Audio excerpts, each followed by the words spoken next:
எல்லாருக்கும் வணக்கங்க. இன்றைக்கி நம்ம செய்ய போகிற இந்த chicken gravy chapati, puri, idli, dosa, rice, நான் எல்லாத்துக்குமே செட் ஆகிற மாதிரி ரொம்பவும் டேஸ்டியாக நம்ம செய்ய போகிறோம்.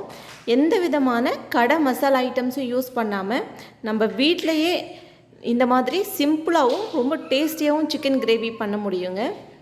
ரொம்ப சுவையாக இருக்கும். காரமும் நம்ம நல்ல மிதமான காரம் போட்டு சூப்பரான சிக்கன் கிரேவி எப்படி பண்ணுறதுன்னு வாங்க பார்க்கலாம். அதுக்கு முன்னாடி நீங்கள் இன்னும் நம்ம சேனலை சப்ஸ்கிரைப் பண்ணலைன்னா ப்ளீஸ் சப்ஸ்கிரைப் பண்ணிக்கோங்க. வாங்க சிக்கன் கிரேவி பண்ணலாம். இப்போ ஒரு சிக்கன் கிரேவி பண்ண ஒரு கடாய் எடுத்துகிட்டு அதில் தேவையான அளவுக்கு ஆயில் ஆட் பண்ணிக்கலாம். நல்லெண்ணெயாக இருந்தால் சுவை நல்லாயிருக்கும். அதில் கொஞ்சம் கடுகு, கொஞ்சம் சோம்பு.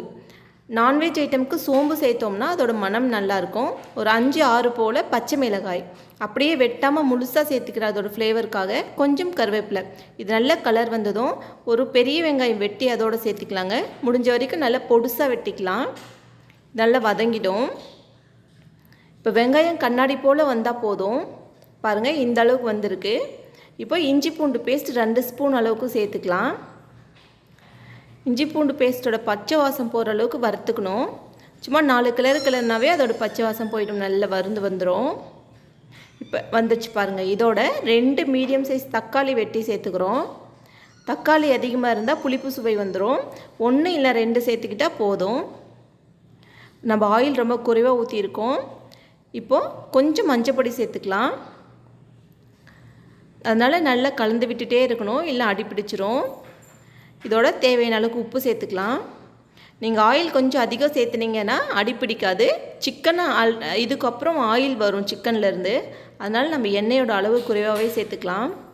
பாருங்கள், நல்லா வெந்து வருது. நம்ம கிளறி விட்டுட்டே இருந்தோம்னா தக்காளி வெந்து அதில் இருக்கிற தண்ணியெலாம் வெளியே வரும்.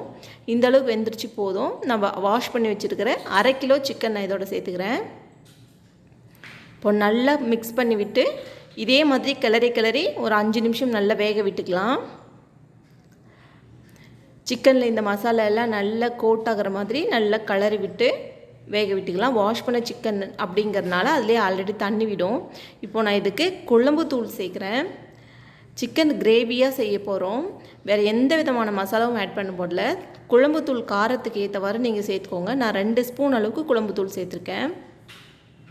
இப்போ இதை நல்லா மிக்ஸ் பண்ணி விட்டுடலாம். தூளோட பச்சை வாசம் போயிட்டு சிக்கன் நல்லா வெந்து வர அளவுக்கு இந்த தண்ணியும் கொஞ்சம் வறுபடும். அந்த அளவுக்கு நல்லா மிக்ஸ் பண்ணிகிட்டே இருப்போம், இல்லை அடி பிடிச்சிரும்.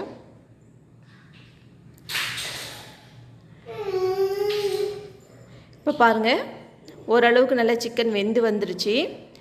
இன்னும் சிக்கன் நல்லா வேகணும் அப்படிங்கிறதுனால நம்ம ஒரு 100 ml அளவுக்கு இதோட தண்ணி சேர்த்துக்கலாம்.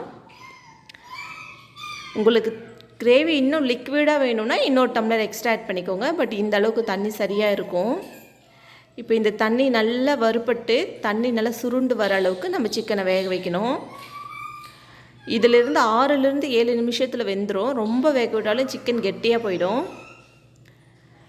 பாருங்கள், ஓரளவுக்கு வெந்து வந்துச்சு. இன்னும் 2-3 நிமிஷத்தில் நம்மளோட சூப்பரான சிக்கன் கிரேவி ரெடி ஆகிடும்.